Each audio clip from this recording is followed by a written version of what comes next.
Hey loves, this is Angel from Angel Sky Vannam. This is the day 5 of 365 days of nail art challenge. இன்றைக்கி என்ன work பண்ணியிருக்கேன்றதை சொல்கிறதுக்கு முன்னாடி நான் வந்து உங்கள் கூட ஒரு சில விஷயம்லாம் ஷேர் பண்ணிக்கணும்னு நினைக்கிறேன். நெயில் ஆர்ட்டுன்றது நாட் ஜஸ்ட்டாக அப்ளைங் நெயில் பாலிஷ். ஸோ இது வந்து எல்லோரும் என்ன நினச்சிட்டு இருக்காங்கன்னா, நெயில் பாலிஷ் அப்ளை பண்ணுறது தானே, சும்மா மேலே டிசைன் பண்ணுறது தானே அப்படின்னு நினச்சிட்டு இருக்காங்க. பட் இதை தான் நானுமே நினச்சேன் கிளாஸுக்கு போகிறதுக்கு முன்னாடி.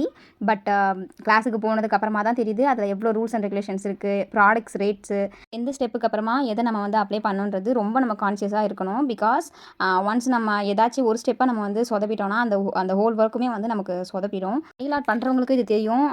ஏன்னா ஒரு நெயில் ஆர்ட்டுக்கு எவ்வளோ அவங்க வந்து சார்ஜ் பண்ணுறாங்க அப்படின்றது அரௌண்ட் 2000, 1000, 1500 அந்த மாதிரி இருக்கும்போது நிறைய பேர் யோசிப்பாங்க, நெயில் பாலிஷ் அப்ளை பண்ணுறதுக்கு எதுக்கு அவ்வளோ அப்படின்னு சொல்லிட்டு. நெயில் ஆர்ட் ப்ராடக்ட்ஸ் நீங்கள் ஒரு ப்ராடக்ட்ஸாக போய் பார்த்தீங்கன்னா தான் தெரியும் அதோட ரேட் எவ்வளோ எக்ஸ்பென்சிவாக இருக்குன்னு. ஸோ எந்த நெயில் ஆர்டிஸ்ட்டுமே வந்து இவ்வளோ இருக்குது அப்படின்னு சொல்லிட்டு குறை சொல்லாதீங்க. பிகாஸ் அந்த ப்ராடக்ட்ஸு அப்புறம் அந்த டைமிங்கை பொறுத்து தான் நாங்கள் ரேட் ஃபிக்ஸ் பண்ணுறோம். ஸோ இதுதான் உங்ககிட்ட ஷேர் பண்ணணும்னு நான் நினச்சேன். ஸோ இன்றைக்கி என்ன ஒர்க் பண்ணியிருக்கேன்னா, ஆஸ் யூஷுவல் இதில் ஒரு தப்பு பண்ணிட்டேன். என்னென்னா பேஸ் கலர் அப்ளை பண்ணிவிட்டு பஃபர் வச்சு பஃப் பண்ணிட்டு தான் வந்து மேலே அந்த டிசைன் பண்ணியிருக்கணும். பட் நான் மறந்து பஃப் பண்ணாமலே வந்து மேலே அந்த டிசைன் பண்ணியதுனால அந்த க்ரோம் பவுடர் கோல்டு கலரில் அப்ளை பண்ணியிருக்கேன்ல, அது வந்து எல்லா இடத்துலையுமே ஸ்ப்ரெட் ஆகிடுச்சு. க்ரோம் பவுடர் வந்து அந்த மேலே மட்டும் அந்த டிசைனில் ஒட்டிருந்துச்சுன்னா இன்னும் சூப்பராக இருந்திருக்கும். பட் இதுவுமே நல்லா தான் இருக்குது. இந்த ஒர்க் உங்களுக்கு பிடிச்சிருக்கா, நல்லா இருக்கா, நல்லா இல்லையான்றது ப்ளீஸ் லெட் மீ நோ இந்த கமெண்ட். நெக்ஸ்ட் வீடியோவில் மீட் பண்ணலாம். பாய்.